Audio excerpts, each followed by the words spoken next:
Hi, this is Carl with Northwest Hot Springs, and today we're going to talk about one of the more important aspects of regular spa maintenance, and that's the draining and refilling process.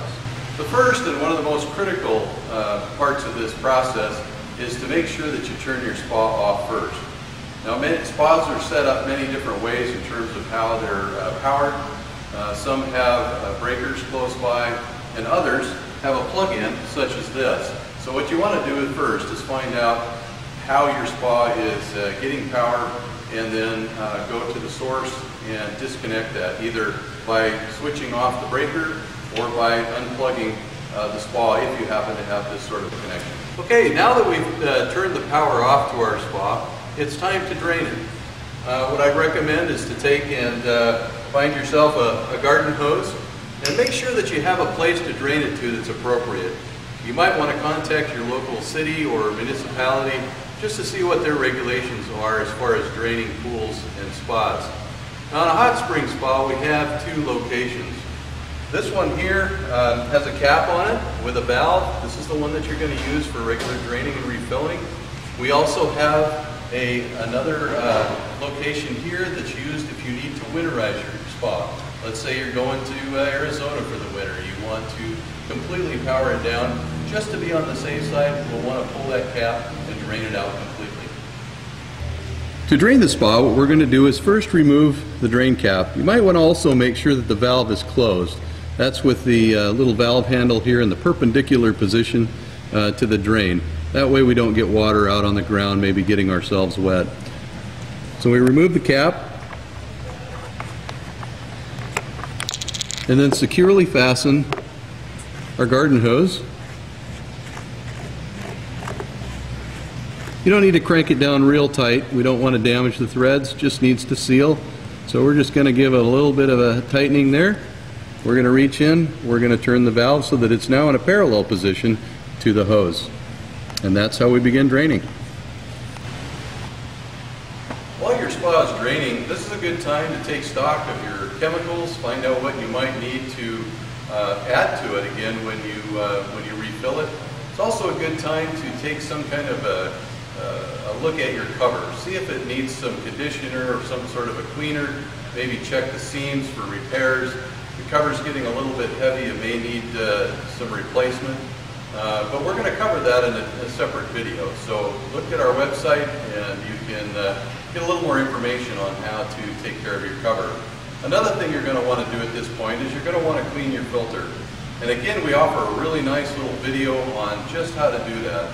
It's not real complicated, but a couple of real easy steps. But if you do it right, it'll come out great every time. Now that the spa is drained, this is a good time to do some just visual inspection, just to see how the shell is, see if there are any jets that maybe need to be replaced or serviced. Again, it's also a good time to clean the shell. There are a couple of different products that we use. One of them is the BioGuard Spa Mitt, which can also be used when the spa has water in it and you're just trying to get rid of the water line. Another product that we really like here at Northwest Hot Springs is Jug Gloss. It's a material that you can use with a rag. You just go around and apply it. It doesn't have to dry. You just take and then dry buff it after you've removed any kind of stains or watermarks or whatever from the surface. We want to make sure that we use a soft towel. Don't use any abrasive products, pads, or sponges on your spa surface that will scratch it. It'll just make it harder to clean in the future and it will dull your finish. You want to make sure too that you get your spa pillows off.